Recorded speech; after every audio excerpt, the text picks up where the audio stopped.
नमस्कार। आज जो कहानी मैं आपको सुनाऊंगी उसका नाम है मन सन्यासी।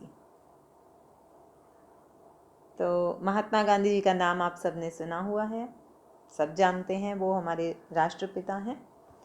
तो महात्मा गांधी जी के साबरमती आश्रम में एक बार एक सन्यासी आए और गांधी जी से कुछ दिन वहाँ रहने की आज्ञा मांगी।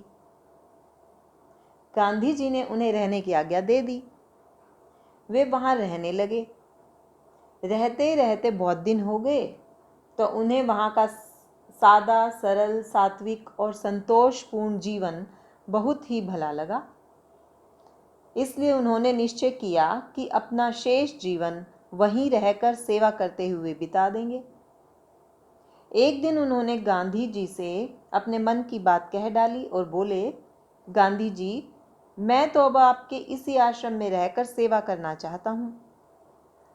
गांधी जी ने कहा, यह तो बहुत ही खुशी की बात है कि आप जैसा ज्ञानी और संत हमारे आश्रम में सदा के लिए रहकर हमारे साथियों को अपने ज्ञान और सुविचारों से आगे बढ़ने का अवसर दे सकेगा।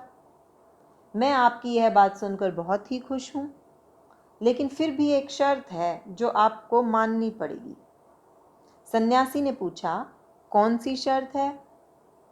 गांधी जी ने बताया, यहाँ रहने के लिए आपको अपने इन गेरुए वस्त्रों का त्याग करना होगा।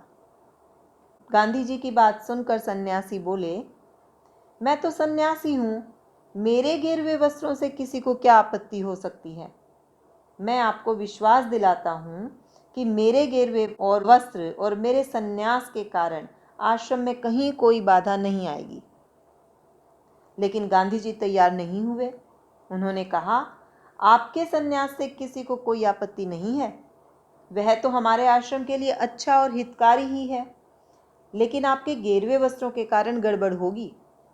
मैं तो आपको सन्यास छोड़ने के लिए नहीं कहता, केवल गेरुए वस्त्र त्यागने की बात कह रहा हूं।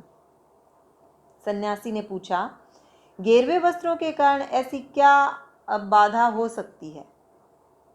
गांधी जी ने स्थिति स्पष्ट करते हुए कहा, देखिए, गेरुए वस्त्र सन्यासियों का परिधान है।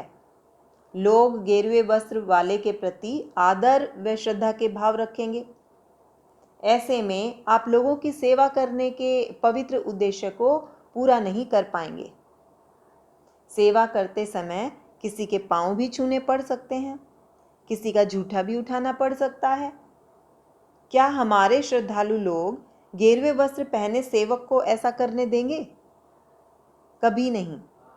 अतः आपको सेवा करने में बाधा आएगी। बात सन्यासी की समझ में आ गई और उन्होंने तुरंत ही गेरुए वस्त्र उतारने का निश्चय कर लिया।